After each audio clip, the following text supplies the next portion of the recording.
Whenever I write a movie that's set entirely on one location, I like to know exactly what that location is going to be before I even put pen to paper, because it impacts totally on the story. So the first thing that I did with Lodestar was to teach myself a 3D animation package called Blender.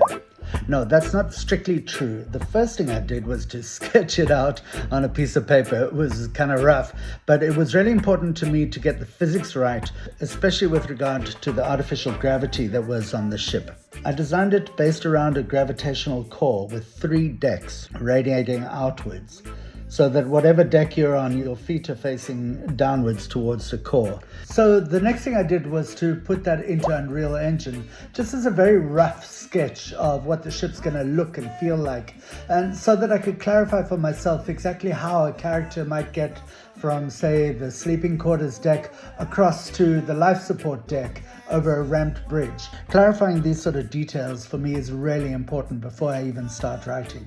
Going down into the core, obviously there's no gravity in the core, and the core runs right from the cockpit at the front to what I'm calling the cage at the back, the towing cage, where the pilot manipulates the winches to tow the asteroid.